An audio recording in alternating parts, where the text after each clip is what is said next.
New tonight, a mystery coronavirus infection. A Charlotte woman thought she was doing all of the right things. She hasn't left her home in more than 3 weeks, yet she tested positive for the virus. She spoke exclusively with our Defender's Nathan Morabito.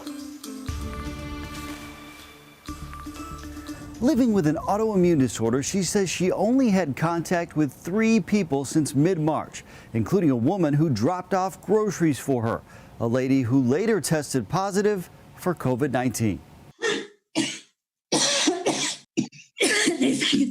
In between constant coughing, a mask covering her face, Rachel Brummert shares her disbelief. I really thought I was doing everything right. At a higher risk for complications due to an underlying condition, we're asking people to limit their interaction. She listened to the health experts. You cannot assume that the person sitting next to you is negative. Other than a trip to the pharmacy more than 3 weeks ago, Brummert said she didn't leave her house once. I'm absolutely terrified. Even so, after days of waiting, a COVID-19 test confirmed her fears.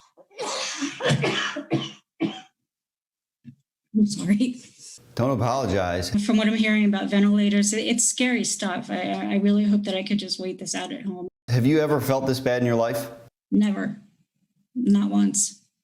This is the sickest I've ever been, and it's the most scared I've ever been. And we want to prevent the ones that are asymptomatic from infecting our parents, our grandparents, all the vulnerable population. Doctors have said it's people without symptoms who are the greatest risk of infecting others. You haven't left your house since March 18th. Right. How did you get this? I don't know. Brummert says there are really only a few possible sources. Her husband does the grocery shopping, but to be safe, they're living in separate rooms of the house currently. She gets the mail every few days, but always wears gloves. Received a couple of packages, but didn't think to wear gloves for them. And then there's the woman who volunteered to drop off groceries on her doorstep once. She said thank you from a distance. And I barely had any contact. I mean, I didn't even touch her. Regardless of the source, Brummert's diagnosis is just another reminder. COVID-19 is easy to get and often difficult to trace.